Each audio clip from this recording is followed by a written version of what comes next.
এরিয়ায় কোন রকম রাজনৈতিক কার্যকলাপ করা যাবে না। ধরুন আমি একটা ছাত্র সংগঠন, আমি ছাত্র ঘনিষ্ঠ কাজ করতে চাই। এবার আমি দেখলাম সোশ্যাল সায়েন্সের বাইরে ক্যান্টিন নাই। এখন সোশ্যাল সায়েন্সের বাইরে যে ক্যান্টিন নাই, এই দাবি আমি বাংলাদেশ ছাত্র ইউনিয়নের যে কলা ও সামাজিক বিজ্ঞান অনুষদ, সেই অনুষদের জায়গা থেকে করব। তাহলে ভাই এই প্রোগ্রামটা আমি কই করব? টিএসসি তে, যেখানে সোশ্যাল সায়েন্সের কেউ নাই, নাকি শাহবাগে, যেখানে সোশ্যাল সায়েন্সের কেউ নাই? আমি যদি সোশ্যাল সায়েন্সের শিক্ষার্থীদের সাথে যেই তাদের জীবনের সাথে ঘনিষ্ঠ যেই বিষয়গুলি, সেগুলি নিয়ে আলোচনা তুলতে চাই, তাহলে তো সেটা সব থেকে অ্যাপ্রোপ্রিয়েট জায়গা সোশ্যাল সায়েন্স বিল্ডিং এর নিচে।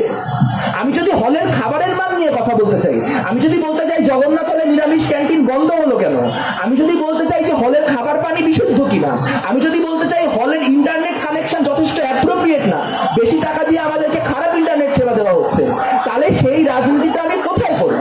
সেই রাজনীতিটা তো আমার তাহলে সেই হলকে কেন্দ্র করেই করতে হবে। তাহলে যদি আমাকে সেই রাজনীতি করতে না দেওয়া হয়, তখন আমি কি করব?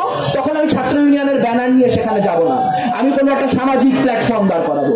সেই সামাজিক প্ল্যাটফর্মের পিছনে দাঁড়িয়ে আমি আমার রাজনীতি পার্সিউ করার চেষ্টা করব। আমার মনে হয় মুক্ত রাজনীতিকে আটক করার যে চেষ্টা, তা প্রধানত এই গুপ্ত রাজনীতিকে ইনসেন্টিভাইজ বা প্রণোদনা দিয়ে যায়। আমরা মনে করি সেই গুপ্ত রাজনীতিকে প্রণোদনা দেওয়া কোনোভাবেই বাংলাদেশের জন্য সুখকর কোনো কিছু হবে না। তাহলে প্রশ্ন হচ্ছে, অপরাজনীতি তো আছে, খারাপ রাজনীতি আছে, দলীয় লেজুর বৃত্তি আছে, সেগুলিকে আমরা ঠেকাবো কিভাবে? আমার মনে হয় এখানে তিনটা সাজেশন খুব কংক্রিট ভাবে আমার আছে। প্রথম সাজেশন, ঢাকা বিশ্ববিদ্যালয়ে কোথাও সিআর ইলেকশন হয় না। ঢাকা বিশ্ববিদ্যালয়ে যেটা হয় সেটা টিআর। ঢাকা বিশ্ববিদ্যালয়ে কোনো সিআর নাই, কোনো ক্লাস রিপ্রেজেন্টেটিভ নাই, যারা আছে তারা টিআর, টিচার্স রিপ্রেজেন্টেটিভ।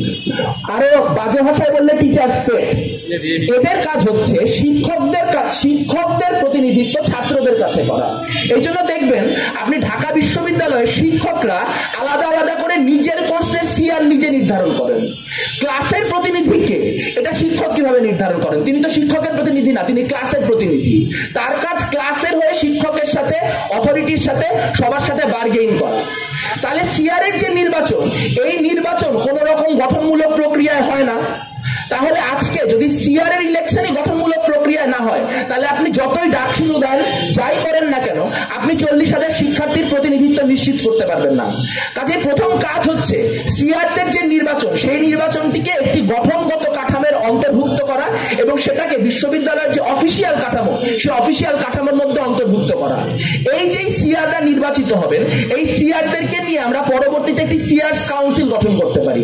সেই সিআরস কাউন্সিলের কাজ হবে, যেই ডাকসু হবে বা যেই ছাত্র সংসদ হবে, সেই ছাত্র সংসদের সাথে কোলাবোরেশনে কাজ করা, যাতে করে ওই সিদ্ধান্তগুলি উপর মহল থেকে চাপিয়ে দেওয়া না সম্ভব হয়। প্রত্যেকটি ক্লাসে একজন প্রতিনিধি থাকেন, যিনি তার ক্লাসের প্রতিনিধিত্ব করতে সক্ষম হন। তাহলে একটা check and balance mechanism automatically তৈরি হলো, যেখানে কোনো একটি ছাত্র সংগঠন যদি উল্টোপাল্টা কিছু করে, তাহলে সেটি নজরে আনার জন্য আপনার একটা লেজিটিমেট প্রতিনিধি ক্লাসরুমগুলি থেকে থাকলো। তাহলে এক গেল সিআরস কাউন্সিল তৈরি করা। দ্বিতীয়ত আমি যেটি বলবো, যেটি অন্য কোথাও আলোচনা হচ্ছে না, সেটি হচ্ছে অনুষদ ভিত্তিক ডাকসুর প্রয়োজনীয়তা। আমরা হল সংসদের কথা জানি, আমরা কেন্দ্রীয় সংসদের কথা জানি, কিন্তু ডিপার্টমেন্টগুলি যেখানে শিক্ষার্থী